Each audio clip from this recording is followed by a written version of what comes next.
हिंदी और मराठी फिल्मों की मशहूर अदाकारा नंदा ने अपने करियर में 30 साल तक सिनेमा की दुनिया में राज किया। उनकी निजी जिंदगी भी किसी फिल्मी कहानी से कम नहीं थी। नंदा ताउम्र अविवाहित रही, लेकिन उनके दिल में खास मोहब्बत ने जरूर दस्तक दी थी।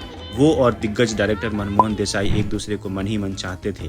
मनमोहन देसाई अक्सर नंदा के करीब जाने के बहाने तलाशते रहते थे। शशि कपूर को इस बात का अंदाजा था कि मनमोहन देसाई नंदा से दिल लगा बैठे हैं। उन्होंने नंदा को ये राज बताया भी।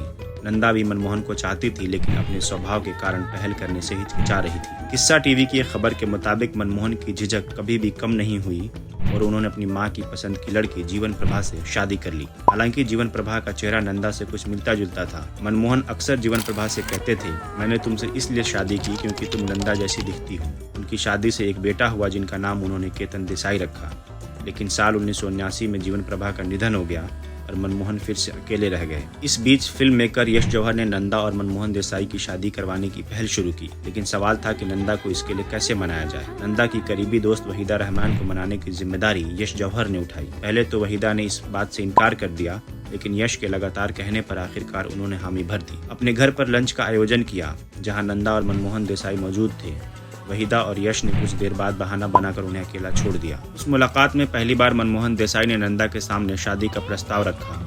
नंदा ने मन ही मन खुशी महसूस की, लेकिन उन्होंने तुरंत हाँ नहीं कहा। घर लौटकर उन्होंने अपने भाई को यह खुशखबरी दी और परिवार में भी इस प्रस्ताव को लेकर खुशी छा गई। 1992 में दोनों की सगाई हो गई, लेकिन शादी की खुशियां जल्द ही गम में बदल गईं। 1994 में मनमोहन देसाई की बालकनी से गिरकर दुखद मौत हो गई। इस हादसे ने नंदा को भीतर तक तोड़ दिया। उन्होंने जिंदगी भर किसी से शादी नहीं की और अकेले ही अपनी बाकी जिंदगी बिताई। नंदा का फिल्मी सफर भी काफी प्रेरणादायक रहा।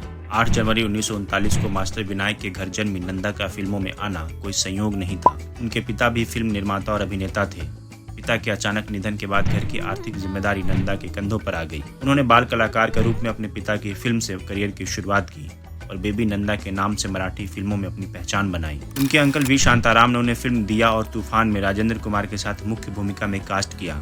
हालांकि फिल्म ज्यादा नहीं चली, लेकिन नंदा को लीड एक्ट्रेस के रूप में एक नया रास्ता मिल गया।